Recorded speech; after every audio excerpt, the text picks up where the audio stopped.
Welcome to the Lair of Secrets podcast. Today we're presenting Fallout Zones, or how combat is better in Fallout with zones. I'm David Moore, and I have fallen down a virtual tabletop rabbit hole.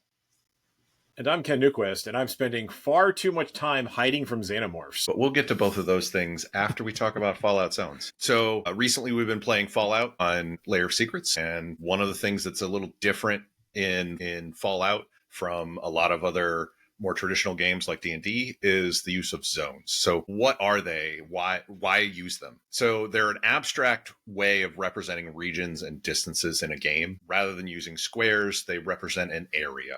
So they're halfway between like a battle map and more theater of the mind, kind of. It's Sort of, maybe. Yeah. You can have a map that has zones, or you can play theater of the mind. So it's used in both areas. It's great for role-playing games that have more abstract locations.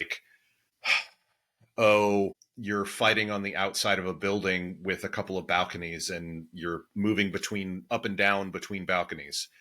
How would you represent that on a battle map easily? You don't. But you could take a picture of an outside of a place that's similar to that and describe several zones in that area and just run with that. And Ken, in our notes, it says lets you avoid infinite 5-foot squares. What did you mean by that? I do like big maps. We've talked about big maps before, and I still do love my big maps for Dungeons and Dragons. But I think, and we're going to talk about this a little bit more, but like your maps can be too big. Like if you're going for grand scale, if you're trying to paint with a big brush, if you're thinking Western and less downtown urban firefight, you want to be able to like take in the whole breadth of it. And so I think zones allows you to more easily say, okay, so here's the near zone and the next zone, and then further out, and not get too overly hung up on exactly what that means, like a physical distance, right? It's just, it's a zone, and the rules let you quickly move between them, and you can describe however you do that. But you're not getting into, so let's see, Roll20 will let me have a 99 by 99 square map before it barfs. You know what? I'll just come up with a very abstract map, right? And just divide it up into a couple different sections, and then we're good. So it's a way of kind of getting around that too. Yep.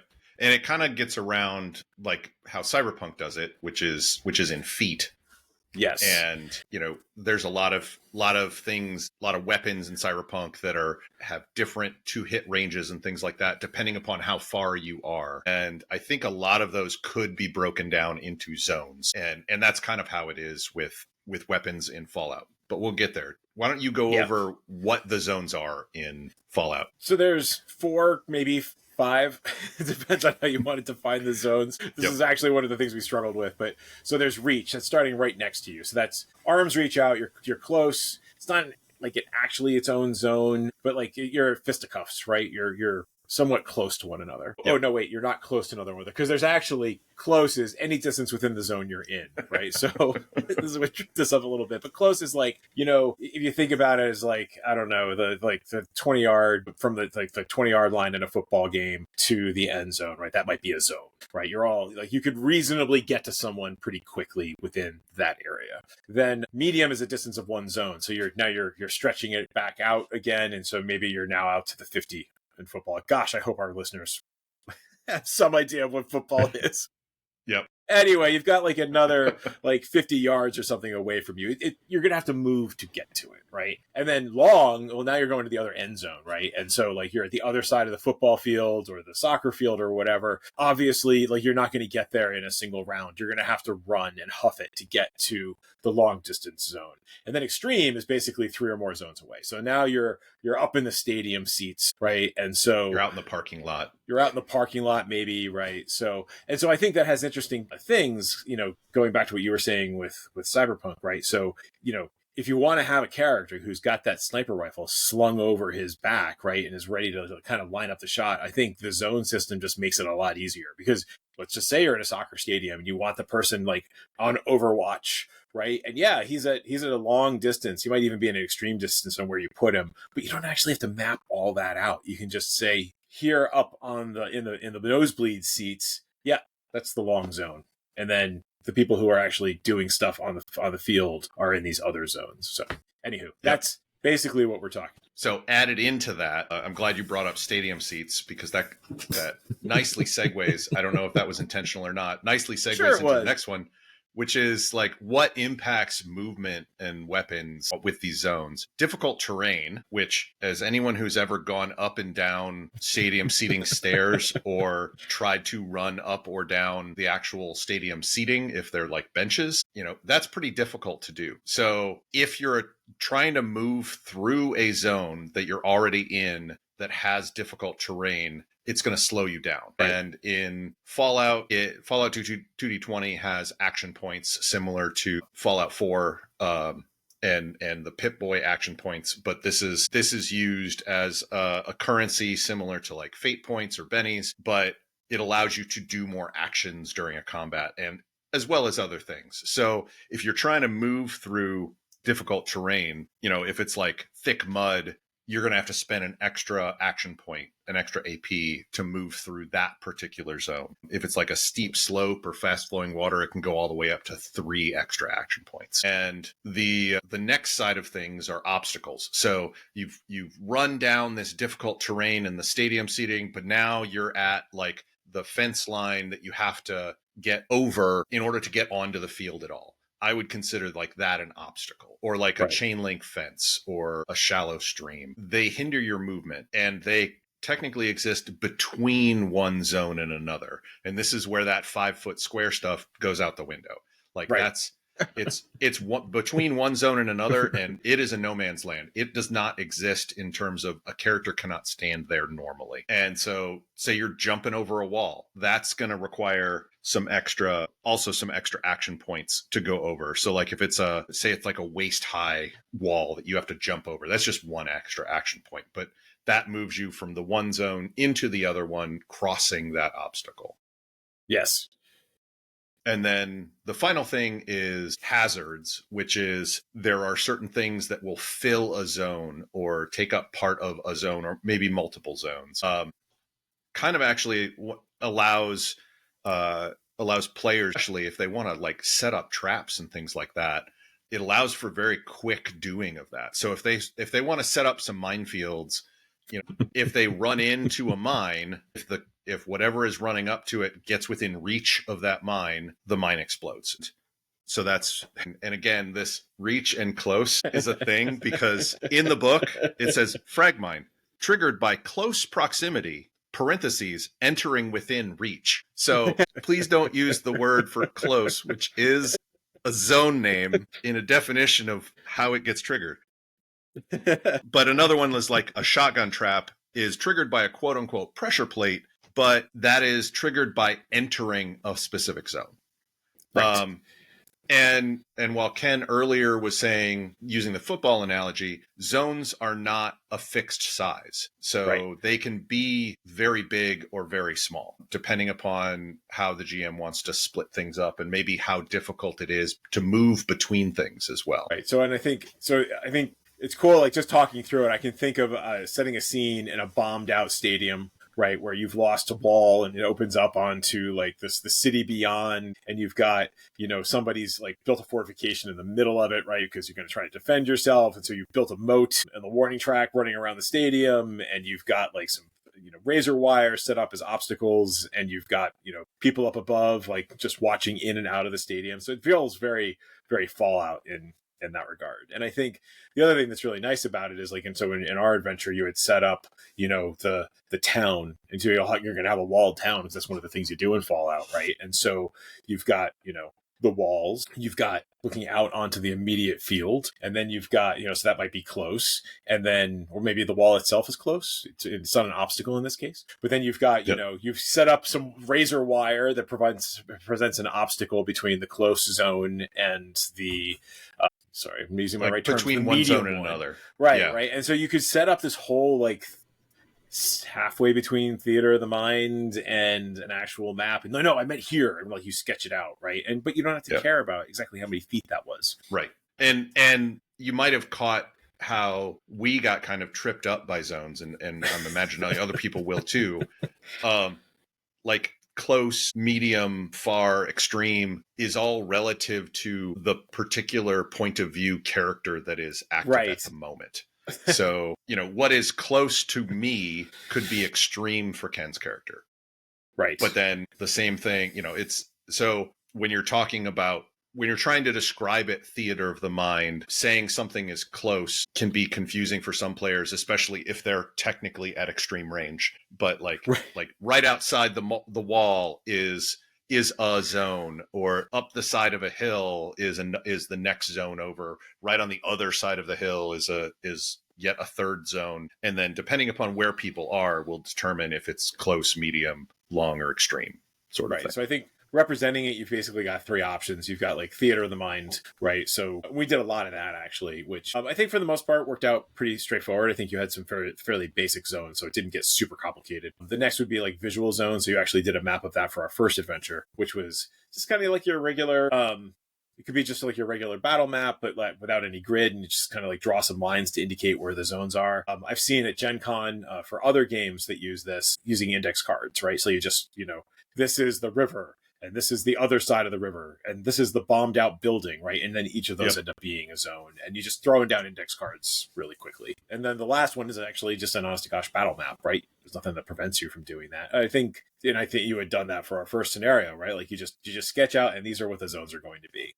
Yeah, I think our initial, hey, let's kick the tires of Fallout was the more visual zones where we were shooting at things and just trying out the system. And then why don't I show for the battle map, like what we used in our session 0 when we were all also as a group kicking the tires. So in this case, every green dotted line on this map is a separate zone. So in our session 0, they woke up in these like cryopods. And so they started here. And in order to move into this main area, they would have to move to another zone.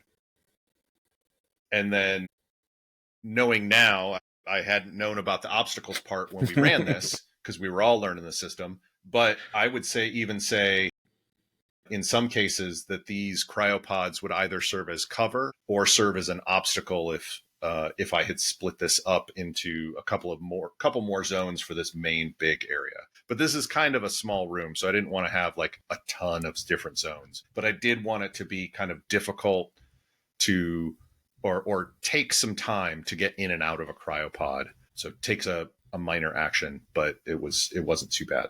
And then since these are stairs up here, I was like, okay, this is another zone. And then this place back here has a couple of doors on either side. So because of that maneuvering, I decided, hey, let me go ahead and show what that was. Let me see if I can. Yeah, so I can turn these off in Albert Rodeo or turn them down in Albert Rodeo. So like there's some doors here and some doors over here. I don't know. I just split it up like this, and there wasn't any particular reason for, or there's no particular guidelines for how to split up a zone. Right. If you're fighting, using a different analogy, like say Fallout 4, if you're fighting on the outside of a hospital and there's a balcony up there, and then you're in the parking lot, and but you're always staying outside, and maybe there's the roof, the roof and the balcony, parking lot, all separate zones, and then the obstacle between those zones is the fact that you have to climb up or drop down. Right. So I think when you're designing them like that, it's thinking about the impact on character movement and kind of having an idea as to the action economy and what it will take for them to move between those different areas, and then the interesting obstacles you put into play. It's different. I mean, it's still the same when you're playing Dungeons and Dragons, right? Like, I'll put in, a ravine with a stream there, and that's difficult terrain. I think in Fallout, it's a little bit more, because it is abstract, I think you can just make it a little bit more cinematic if you want, or just describe it in different ways, right? Yep. I mean, been slowly starting to work on a Fallout adventure, and they're going to start in a crater. And so I've been thinking about the different zones that exist just outside the crater, because it's going to be like an introductory adventure. So it's like they wake up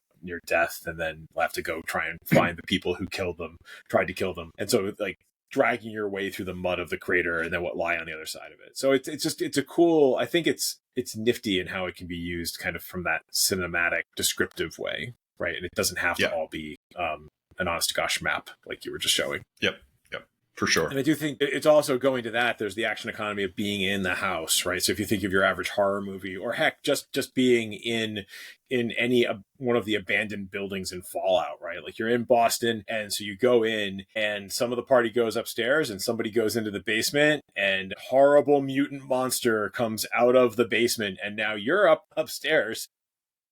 Yep. Somebody's in the middle area and someone's in the basement, and it's like, wait, how do I get there, right? And maybe there's some debris because some walls came down, some walls are coming down. But it also, if you're in a house, house or like apartment building or whatever, each room can be a zone if you wanted to break it up like that. But it does not take very much time to run around an entirety of a house. Right. And especially like the ones in Fallout, because they're not super huge. And so having it be a zone of like, oh, I'm in the upstairs bedroom, but I need to make it to the kitchen. That's 2 zones away. I'm in the upstairs bedroom, but then I have to go through the entrance hallway, and then I can make it into the kitchen. And you can do that with the sprint action in Fallout, and then spend some extra action points to still make an attack. You don't have to count out the squares. Right. And figure out how many squares are on the sort of thing. Right. And it's a pretty fluid game. Like, we didn't have a lot of trouble moving between zones. That's the other thing, like with Dungeons and Dragons, because again, I love big maps and I've been using them quite a lot in my games, but it can take a while to get from one side to the other. And Fallout's just abstracting some of that movement away. So I think we've given a lot of examples. Yeah. Some other zone-based games that we have some experience with, or want to have experience with. So there's Fate, which I think is the one that brought us together in the first place anyway. Or at least Spirit of the Century. Yep, Spirit of the Century had zones, and as far as I know, it's the OG, game with zones, at least from my experience. There may have been another one before that, but yeah, that's the one where basically you're like 1, 2, 3, 4, or 5 zones away. It's gotten better since that. Like, people have refined how it works, that sort of mechanic, but that was the original, and it still holds up. So you had Index Card RPG, which I have not played and do not have. I have read. I have it. I've read a little bit of it, but it basically is similar to the way that you described index cards there earlier. So if you have a library, you just write library on the card, and maybe there's like a librarian's desk in the library, but you'd put a separate index card that's right next to it because it takes some movement or something to get into the librarian desk. And then you'd have like outside or parking lot or other things like that. You'd represent those by index cards, and you can get more or less granular as you want, since you're basically making things up as the game goes along. Right. So then there's Professor DM and Dungeon Craft, which I have done nothing with.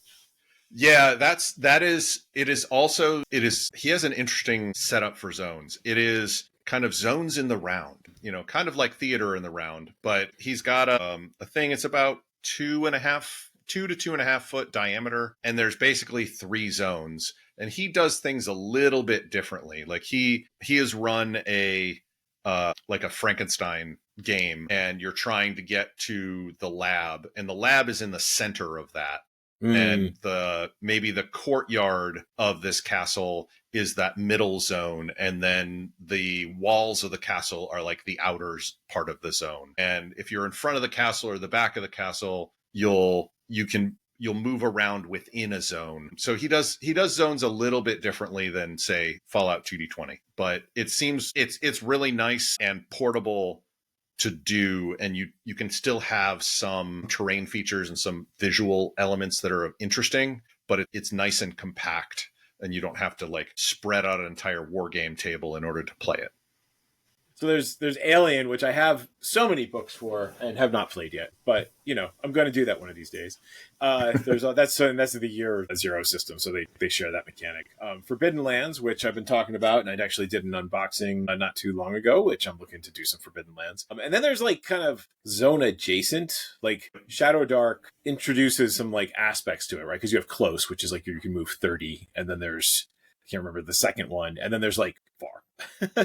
Yes. Right. So you get the benefits of being able to do the dungeon crawl and have your lovely map, but also kind of being able to hand wave. Well, that's just far away, right? Yeah. Like as far as you can see. It's like Close is 5 feet, near is 30 feet, near, and then Far is just within sight. So you could be 2 miles away and that would be far, or you could be 80 feet away and that would be far. Right. So, it does make, having played or having run Shadowdark a couple of times, it does make hey, I want to count these squares, be less. It's like, oh, I can move about this far. Right. And even though I'm using a virtual tabletop that will tell me exactly how far, I don't need to use that functionality. I don't need to learn that functionality because I can just say, yeah, you can move about that. Really, with Shadowdark, you just don't want to be that far out of the light anyway. So no, you don't. Usually, if you are far, you either have a torch or you are in the dark. Right. So scenarios we ran. So we did the lab, which you already talked about. There was the surface fight. Like we had a couple different surface fights, but the one I'm remembering was the Raiders attacking the town. Yep. They were attacking Covenant. And so they had the big cinder block walls that were like 12 foot high, but they were shooting down, and you'll hear more about it when the episode comes out. And then the dungeon. That's where some of the confusion came in, because we were doing purely theater of the mind, and people weren't fully aware of zones. And so it's like, so am I close or am I far? Where am I? Right. And that's when I had to explain all of that is centered around your point of view. And so everybody, when I say close to someone, that does not mean you are also in close. That means they are in close to something. And then the last one was like the ruins / dungeon / sewers, right? Like, which was interesting because you like played around with like doing a 3D view, right? Yep. So yeah, and that's a little more like the hospital example that I used earlier, but like, you're in this sewers and there's a gap you have to cross. Otherwise you fall into some irradiated water. They're spread out in different areas. There's cover. And yeah, it was a little bit bigger in some cases, but go ahead, and I think you had some more you wanted to talk about with that too. No, I thought it was cool. Like we didn't even talk about like doing like the 3D. So you could take Tailspire or some other tool like that, render out, or even just like find stuff on the internet, right, that describes the scene you want. And you just don't have to get overly specific about like, well, exactly how far away is that? Well, it's 2 zones. Yep.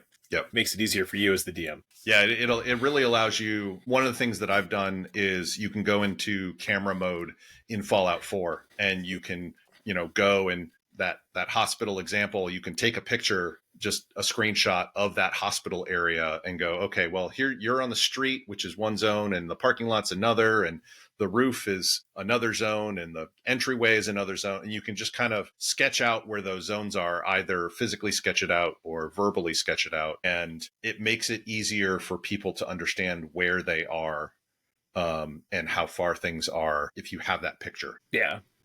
Advantages and disadvantages. I think we already talked about the Cyberpunk Red example. Like, I actually had real fun. Like, this isn't a criticism of Cyberpunk at all. It just goes into what you have to do as a prep for the adventure, right? So if I know that I've got a solo who's got a sniper rifle or an assault rifle, and I want to make that game interesting for him, I'm going to have to either maybe abstract out the sniper distance, but really everybody just wants to kind of be on the map. Like, you want to see the guy make the shot, and you want the challenge of the different edge runners maneuvering around the map, because that's part of the fun of that particular game. Yep. And I know I have to scale up my map to account for that. And it's an interesting challenge to have. And I think we had fun with it in Cyberpunk once we realized what we actually had to do. That said, like we were saying before, with zones, all that just gets abstracted. It's much easier to set up the sniper on Overwatch and just say, yeah, you're over here. Yep. Sketch out some buildings, right? Like, yeah, you're up there. Cool. And then if you've got a jetpack or something that's going to let you get closer, well, then cool. There's going to be movement rules and the action economy. So I think that for me, the biggest advantage is just like being able to have that best of both worlds, where you've got the visualization, but you can still keep it abstract and introduce more of the theater of the mind type thing, so you can be a little more dynamic. Yep. There are some disadvantages with it. We talked about some of the issues that happened outside of the firefight in Covenant. It does kind of break your brain a little until you can really wrap your head around it and understand it. Once you get it, it's like, why this is so easy. Why was it so hard for me to get? But it can, especially with theater of the mind and just being introduced to zones, it can be kind of hard to conceptualize if you're coming from like a minis based counting squares game in terms of that. And then of course there's reach versus close. Those two words are used so much interchangeably, even in the text of the rule book. You know, the you know, close proximity, entering within reach for the fragmite. It's like right there. It's like, don't use the word close if you've named a zone close. And you know, so like those things can be confusing if you start using the wrong terminology and the other person is expecting that terminology. Yeah. We also have like buildings as a zone versus floors as a zone. Can you Yeah, so this is the unpack idea, that like, one? you know, conceptually you're giving, like, so there's a battle happening outside of a bombed out hospital, right? And so, you know, one of the zones is the roof, another zone is maybe just outside, maybe there's like the indoor lobby, right? And so that's all working just fine until somebody goes up a floor. Right. Right. Right. And now they're on the second floor and you want to take a pot shot from outside because maybe they've run to the window and are taking shots down. And I think that the end, we didn't get into that particular scenario. I can see it getting a little messy as you're trying to keep track of all of the different zones. Like, you don't want to have, like, it's a 14 story building. I don't want 14 zones. Right. Right. But I think I might break them up into chunks. Like, these floors are this many. You know, I would hand wave it to be like, well, you're going to run up 3 cases of stairs. I think it's going to take this much movement for you to do that. Right. And everyone just kind of roll with it rather than be like, well, technically, I think, you know, you'd have that if you're counting squares. Yeah. And I think that's something I think we would get better at if we, the more we play in with these zones in Fallout 2D20. Because as you were doing that, I was also thinking like, that street right outside in Fallout 4, right outside the museum, there's also like a little shop with like a second or a third floor in it. Yeah. And so like if you start in that shop and you have multiple floors and you're only in there, that's fine. That's all zones. But if you are in like a street fight, I would actually change it if there's like a street fight and there's people several buildings down and firing from the roof of the museum. Like, that building would be one zone to me. Right. It wouldn't be like 3 zones of each level. It would suddenly become one zone, even if on another day I would convert it to 3, you know, a house that's similar to that into 3 zones because you're only contained inside of it. And I think it goes to the scenario that you're playing out too. Like, having people like spend 20 minutes moving through a building is not fun if all the action is happening outside, right? And whereas if the action is happening inside the building, suddenly, well, the scale is different, and they're presumably you've come up with challenges that are specific. Yeah. So I think it takes a little. It's like anything else; it's a skill that you just need to develop and get your head around. Yeah, and I would say I'm going to put this in the advantage columns. Is it makes those combats more cinematic? Because if you are in that street fight and you're like, I want to run into the building and go to the 3rd floor so I can get a sniping position. That's just a zone because you're moving into the building and the building is one zone, and you don't have to worry about counting squares or whatever to get up there or measuring feet. So it makes it more fast paced and cinematic. So you mentioned, sorry, go ahead. Yeah. I was going to say, you mentioned not ever playing Alien, but you mentioned that in the beginning that you were hiding from xenomorphs. What is that about? So Alien Isolation came out 10 years ago. I think I've been thinking about playing it for 10 years. Oh, geez. Never got it. I don't have a PC, so I just never quite got around to playing it. But it did come out on the Switch. I think fairly recently it came out on the Switch. And it's great on the Switch. So it's a very good port to begin with. It looks great. But I just love, I've been just playing it on my sofa. Like, the lights turned down low. I've got my AirPods in. So the surround sound is fantastic, right? And so even though it's like only the small screen, like, and then, you know, an android leaps out and attacks you, or I'm currently being hunted by the xenomorph and finding all of the exciting ways for it to kill me. But it's very it's very atmospheric and very jump scare inducing, but all legit. There's also parts, like, there's this great part where the alien is hunting you. And so, to be clear, you can't fight the alien. Like, you don't fight the alien. I think as you get later in the game, you will get things that will help you deal with the alien. But at the point I'm at, I've got this revolver. And it's like, yay, revolver does nothing against the alien. I tried. But so you hide, and so you can just jump into, say, a locker. And it's got, like, you know, just like your high school locker, little slits in it, right? And so you can see the alien come in. And the first couple of times I did this, I'm like, okay, I'm just going to wait for him to leave. But then the alien's like, it can smell you. And it can hear you very well. And so then it realizes that it thinks that you're in one of these lockers, and it comes up right next to the locker. And then there's actually a command in the game, like, that you can tilt the L stick back to lean back further into the locker. Okay. And then you can hold your breath, and you take damage as you're holding your breath, right? Oh, and man. so like, and the screen starts going red, and you feel it gets a palpable tension of like, and wow, then, I did not know about that part of it. I and then know the alien that like rips the hiding door was a open. huge thing. Yes. Yeah. So it's really cool. And you can build, there's a crafting mechanics. You can build like flashbang grenades and noisemakers and some other things that I haven't gotten the chance to really use that much. So because sound is a resource, right? Like being able to distract it is a resource. And so it's very, very cool. I don't even think I would want to play it on my big screen TV. Like I don't think it would be as fun of an experience as just like alone in the dark with your Switch. Yeah. Yeah. The only way I think that you would want to play it on the PC, as aside from a Switch, is like you turn off all the lights and then your face is like right up next to the screen, to kind of give you that same sort of immersive feeling. So I'll tell you a little lesson I learned last night, everybody, for you minions out there, is don't play it before you go to bed. Because it was like, it's dark, my wife had gone to bed, and I'm like, you know what, I've been wanting to play this game all day, and then I got into it for like 2 hours, just like hanging out on the sofa playing my Switch, and then it was like, I don't know, 12. And all I had successfully managed to do was just do repeated shocks to like my adrenal system, right? Like I was having a great time. Like, I think I need to go to bed, and it's like 1 o'clock in the morning. And it wasn't because I was like scared from playing the game. It was more just like so keyed up from playing the game. Right. You're successfully hiding, but you feel like you're actually hiding from a xenomorph. It's one step removed, obviously, but like, yes. Yeah. So I don't recommend, like, I might do it like on a Friday night when I don't have to work on a Saturday or get up to play a game on a Saturday. But like, yeah, I don't think you should give yourself a break to be able to come down off of playing this game. But it's really good. I really enjoy it. Probably the best Alien game I've played since ever. Like Alien versus Predator on the PlayStation 2. Like, there's been a lot of really crappy Alien games. Really, really crappy Alien games. It does sound like it would prep you to run Alien, because since Alien, the role-playing game, does not have a stealth mechanic, you have, your players have to describe how they're hiding. Oh, yeah. And I can definitely see you taking cues from the game about like how to ratchet up that tension of like, walking past, it turns back and looks like it's sniffing the air, Oh, yeah. That sort of thing.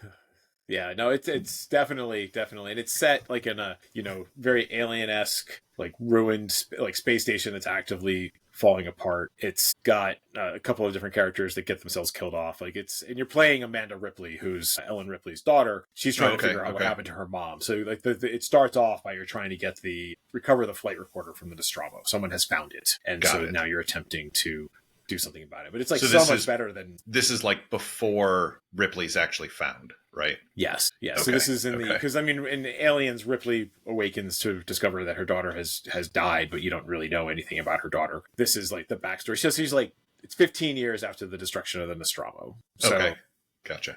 And it's much better than Romulus. I wonder going to say. If Aaron would be interested in playing that, because it doesn't sound like there's combat. It sounds more of like, hey, you're hiding and trying to avoid confrontations, and she is a very big Aliens fan. There is combat, but you really want to avoid it, because most of the time you're going to lose. Like, the androids are stronger than you. The alien is just going to shred you. There are some humans that are also around, and like various people doing scavenging and what have you. So you might have a chance against them, but if they get the drop on you, no. Gotcha. So it is very stealth intensive game, but it's very cool. I recommend checking it out if you're a big Alien person like me, and even if you're just looking for a good Alien story, which we haven't really gotten that many of. Yeah. So you've got a new toy. I do. It's new-ish. New to me, for sure. I mentioned that earlier that I was falling down a virtual tabletop rabbit hole. That rabbit hole is named Foundry VTT. It is my favorite virtual tabletop so far, bar none. I love Tailspire for all of the building and the 3D stuff, but in terms of getting things set up and going with Foundry, it is super easy. I've been running Shadowdark. Shadowdark has a free module that you can install that has the entire rule system and the entire quick start. And so I've run through the Citadel of the Scarlet Minotaur with one of my groups, and it was super easy to do. It has lived up to the hype that I have been hearing from others for a couple of years now. It's out of just right from the install. It's pretty fully featured, but it is also very extensible, and there are a ton of modules that are able to be installed, and modules are like software modules, not like gaming modules, to do things like, let's see, what are some of the ones that, like, well, the Shadowdark rule set. There's also a bunch of Shadowdark other modules that people have done. There's a Shadowdark module that pulls in all of the artwork for all of the monsters and redoes the artwork on the tokens from the base Shadowdark set. There's another, there are so many. It is, I can't list them all. It's almost like trying to learn Photoshop, and trying to learn it all. My suggestion is, if you are at all interested in Foundry, give it a try. I believe there's like a demo instance of it, but don't try and learn it all at once. Do just enough to do a game and then add on a little bit. Like I had done a Shadowdark game and we made characters. And then between last week and this week, I found out that people make what are called landing pages. So when your characters log on, they see this artwork, and with a couple of modules installed, you can click on different things in there, and it can open up your characters or open up a journal entry or open up a map. But like everybody kind of collects there, and you can have sounds playing and music playing, and setting up lighting and walls is super easy. There's actually, shoot, I can't remember the name of it, but if you go to the Watabo dungeon site that just randomly generates a dungeon. Oh, yes. If you export that as a PNG and you export the JSON, you can import those two things and you're done. You're set up. You're ready to play. All the lighting is done for you. All the walls are set up for you, just out of the box with this one module that you can do. So if you like one of those randomly generated pieces and you edit all the text on there, just export it, import it into Foundry, and you're ready to play. It makes setup and prepping for like a quick one-shot game really, really easy. Wow. That sounds really cool. Yep. As opposed to everything I have with Roll20. I had originally backed a virtual tabletop way back about the same time Roll20 came out. Roll20 later on bought that, like acquired that. So I am a legacy backer of Roll20, and it's a little frustrating that some of the newer stuff that has come in to make things easier to use in Roll20 is pretty nice. Yes, but it kind of turned me off with the old way to do things. Like for a long time, you couldn't make a circle, I think. Yeah, like draw if you a circle. You couldn't actually select it again after you drew it.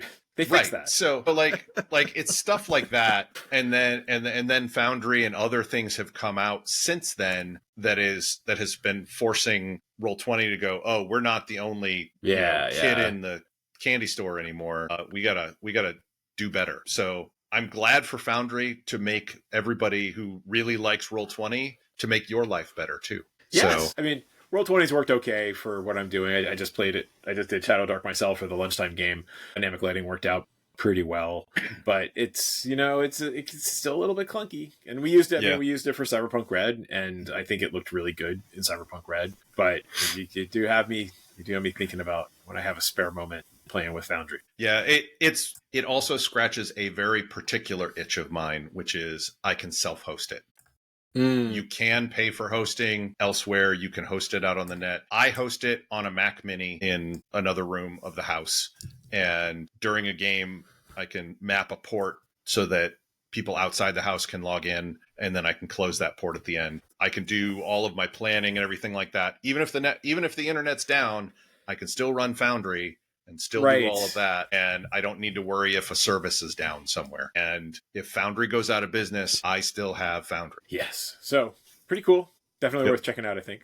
So everybody, thanks for attending our latest Minion and Future Overlord training. Come over to lairofsecrets.com for all of our episodes, or visit our channel on YouTube to like and subscribe.